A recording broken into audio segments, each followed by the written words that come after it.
what did you think about the opening? So about the revelation that the plot of the first movie has been turned into a movie in the second movie, and the next killings happen during a showing of the movie that's an adaptation of the first movie. What was your reaction to that?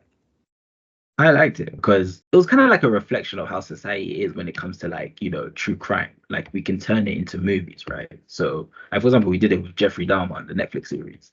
Do you know what I'm saying? So them actually watching a true event, it made sense. It's almost like what we do with, these serial killers like Jack the Ripper. I think they mentioned Ted Bundy in this movie as well, is that we, over time, they're just like kind of like put on this like sort of certain like celebrity level status, and they're like sort of made to be famous and this and the other. And it seemed like that was like a bit of a sort of discussion on that. And then for Ghostface to actually kill Jada Pinkett in the actual cinema as the movie was going on, it seemed like it was slightly like a meta commentary in terms of like, does consuming this type of media cause people to sort of act out in violent manner? And there's been lots of debates about this around video games and other movies and things like that, and as well in kind of music and other forms of entertainment, like the effects of it on people that are consuming it.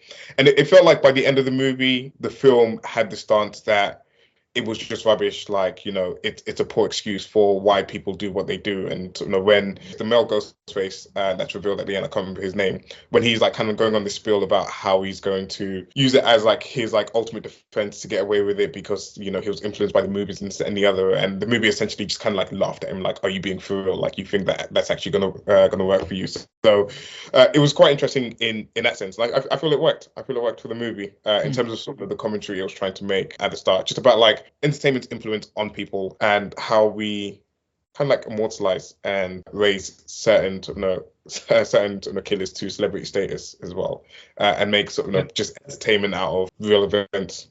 I don't think the movie goes very far in its commentary on this, right? Like, it doesn't really take much of a stance other than portraying the like motivation of the killer in the end gives about having seen too many movies, and it's clear that it's an excuse, right? He just wants to play everybody, and he wants to kind of show how hypocritical they are and so on. But that is something that was really in the zeitgeist in the late 90s, early 2000s, right? I've sat through those kind of seminars, kinds of things in school where they told us how dangerous video games were, and there were these debates in politics and the media and stuff like that, where these were relatively new, not movies specifically, but video games specifically, were new things, and kind of society was freaking out about what they were doing to the youths. But then when you go back 100 years, they were saying the same thing about novels.